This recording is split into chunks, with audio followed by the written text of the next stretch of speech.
Selamat malam kekasih-kekasih Tuhan, jumpa kembali dalam Renungan GKJ Semarang Timur, Kamis 15 September 2022, dengan tema Bersyukur atas karya keselamatan Allah. Namun sebelum menerima berkat Tuhan, marilah kita mohon pimpinan Roh Kudus agar kita bisa mengerti apa yang Tuhan berikan. Mari kita berdoa. Bapa yang Maha Kasih, Allah yang menjadi sumber kehidupan dan pertolongan kami. Sungguh kami mengucap syukur atas berkat yang kami terima untuk hari ini. Terima kasih atas penyertaan Bapa yang sempurna atas setiap kami. Kalau sebentar kami akan menerima santapan bagi jiwa kami, kiranya Bapa berkenan membuka mata, hati, dan telinga kami, dan berkenan memberikan hikmat marifat-Mu, sehingga kami boleh mengerti apa yang menjadi kehendak Bapa di dalam hidup kami. Bersabdalah, kami siap untuk mendengar. Dalam nama Tuhan Yesus kami berdoa. Amin. Firman Tuhan sebagai dasar untuk renungan kita pada malam hari ini akan kita baca dari kitab Roma pasal yang ketiga ayat 1 sampai dengan 8. Roma pasal yang ketiga ayat 1 sampai dengan 8, demikian firman Tuhan. Kelebihan orang Yahudi dan kesetiaan Allah. Jika demikian, apakah kelebihan orang Yahudi dan apakah gunanya sunat? Banyak sekali, dan di dalam segala hal. Pertama-tama, sebab kepada merekalah dipercayakan firman Allah. Jadi bagaimana jika di antara mereka ada yang tidak setia? Dapatkah ketidaksetiaan itu membatalkan kesetiaan Allah? Sekali-kali tidak. Sebaliknya, Allah adalah benar dan semua manusia pembohong. Seperti ada tertulis, supaya engkau ternyata benar dalam segala firman-Mu dan menang jika engkau dihakimi. Tetapi jika ketidakbenaran kita menunjukkan kebenaran Allah, apakah yang akan kita katakan? Tidak adilkah Allah? Aku berkata sebagai manusia, jika Ia menampakkan murkanya, sekali-kali tidak. Andai kata demikian, bagaimanakah Allah dapat menghakimi dunia? Tetapi jika kebenaran Allah oleh dustaku semakin melimpah bagi kemuliaannya, mengapa aku masih dihakimi lagi sebagai orang berdosa? Bukankah tidak benar fitnahan orang yang mengatakan bahwa kita berkata, marilah kita berbuat yang jahat supaya yang baik timbul daripadanya. Orang semacam itu sudah selayaknya mendapat hukuman. Demikianlah firman Tuhan. Berbahagialah kita yang mendengarkan firman Tuhan, memeliharanya, dan tekun untuk melaksanakannya. Haleluya, amin.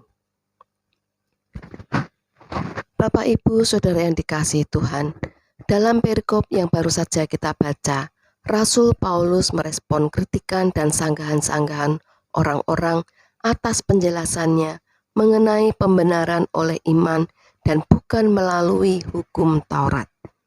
Mari kita cermati apa yang dipersoalkan oleh orang-orang Yahudi itu. Pertama, di ayat 1, jika demikian, apakah kelebihan orang Yahudi dan apakah gunanya sunat? Mereka mempertanyakan di manakah kelebihan orang Yahudi sebagai umat perjanjian, jika orang Yahudi dan non-Yahudi sama di hadapan Tuhan. Rasul Paulus menjawab di ayat 2 demikian. Kepada umat Israel dipercayakan firman Allah, yaitu perjanjian lama yang menjadi jalan menuju keselamatan melalui kedatangan Mesias. Bangsa Israel sebagai umat pilihan Allah atau penerima firman Allah tidak bisa dipungkiri. Namun, hak akan keselamatan itu bukan hanya untuk mereka, tapi juga untuk non-Israel, non-Yahudi juga. Keistimewaan mereka adalah menjadi yang pertama. Walaupun mereka menjadi yang pertama, ternyata banyak di antara mereka yang tidak memanfaatkan jalan keselamatan itu. Kedua, di ayat 3, jadi bagaimana jika di antara mereka ada yang tidak setia? Dapatkah ketidaksetiaan itu membatalkan kesetiaan Allah? Mereka bertanya, apakah Allah tetap setia jika orang Yahudi tidak setia? Atau apakah Allah akan membatalkan kesetiaannya? Dengan tegas, Rasul Paulus menjawab di ayat keempat, sekali-kali tidak. Walaupun orang Yahudi tidak setia, namun ketidaksetiaan mereka tidak dapat membatalkan kesetiaan Allah. Artinya, ketidaksetiaan orang Yahudi dapat dipakai Allah untuk menyatakan dirinya sebagai Allah yang benar. Allah tetap setia kepada firman yang diucapkannya. Ingat, Tuhan Yesus pernah berfirman, yaitu di Matius 5 ayat yang ke-18, karena aku berkata kepadamu, sesungguhnya selama belum lenyap langit dan bumi ini, satu iota atau satu titik pun tidak akan ditiadakan dari hukum Taurat sebelum semuanya terjadi. Yang ketiga, jika ketidakbenaran mereka membawa kebaikan bagi kemuliaan dan kebenaran Tuhan, maka mereka mempunyai alasan untuk berbuat jahat, yaitu Roma 3 ayat 5 sampai yang ke-8. Terhadap pertanyaan ini, Rasul Paulus menjawab, orang yang berpikir seperti itu layak mendapat hukuman Allah. Bapak Ibu Saudara yang dikasihi Tuhan, lantas kabar sukacita apa yang bisa kita peroleh dari perikop ini? Pertama, janji keselamatan itu bukan hanya ditujukan kepada bangsa Yahudi saja, tetapi untuk semua umat ciptaannya, termasuk Bapak, Ibu, Saudara, dan saya. Yang kedua, Allah kita adalah Allah yang setia akan janjinya. Ketidaksetiaan manusia tidak membatalkan kesetiaan Allah.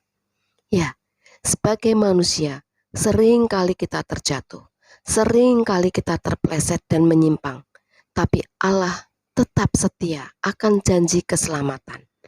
Barang siapa bertobat dan mau mengakui Yesus sebagai satu-satunya juru selamat dalam hidupnya, maka ia akan diampuni. Marilah, baiklah kita berperkara firman Tuhan, sekalipun dosamu merah seperti kirmisi, akan menjadi putih seperti salju. Sekalipun berwarna merah seperti kain kesumba, akan menjadi putih seperti bulu domba. Yesaya 1 ayat yang ke-18. Allah tidak ingin mengutuk dan membinasakan umatnya. Ia menawarkan pengampunan penuh jikalau mereka mau bertobat, membuang kejahatan, berusaha melakukan yang benar, dan mentaati firman-Nya. Yesaya 1 ayat 16 sampai dengan 19. Pengampunan Allah kini tersedia bagi semua orang yang sekalipun telah berbuat dosa, mengakui dosa-dosa mereka, bertobat, dan menerima penyucian Allah melalui darah Yesus Kristus. Orang yang menolak kemurahan Allah dan malah memilih untuk mengikuti jalannya sendiri dalam pemberontakan akan dibinasakan. Karena itu, mari kita bersyukur atas karya keselamatan Allah melalui pengorbanan darah Tuhan Yesus Kristus di atas kayu salib. Dosa-dosa kita diampuni. Ya, karya keselamatan itu bukan hanya untuk bangsa pilihan saja, tapi bagi semua orang yang mau menerima karya keselamatan. Selamat mensyukuri anugerah keselamatan dengan menjadi rekan sekerja Allah, menjadi saksi Kristus di bumi ini, melalui karya-karya kita, pemikiran-pemikiran kita, pelayanan-pelayanan kita, melalui sikap kita, melalui tutur kata kita. Tuhan memberkati kita. Amin. Mari kita berdoa. Kami sungguh mengucap syukur atas kabar sukacita yang kami terima hari ini. Janji keselamatan itu juga Bapa tujukan untuk kami. Terima kasih ya Bapa. Melalui pengorbanan Tuhan Yesus, kami dibenarkan. Kami boleh menerima keselamatan. Seringkali kami lengah dan tidak setia kepadamu. tetapi ketidaksetiaan kami tidak membatalkan kasih setiamu kepada kami. Barang siapa mau bertobat dan menerima Yesus sebagai satu-satunya juru selamat dalam hidupnya, maka dosa-dosa kami Engkau ampuni.